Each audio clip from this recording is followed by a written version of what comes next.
Hey guys, my name is Elijah, and in this tutorial I will show you how to delete archived cards in Trello. So this is actually pretty simple, just follow my steps.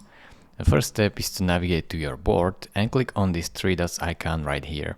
Now scroll all the way down until you see actually archived items. Click on it. Now here you should see your cards.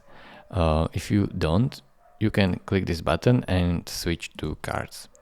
Now, once you see your cards, you have the option to restore them or delete them.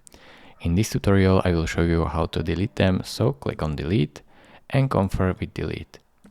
Now it is really simple. Thank you for watching. If this video was helpful to you, consider subscribing and liking this video, and I will see you in the next tutorial.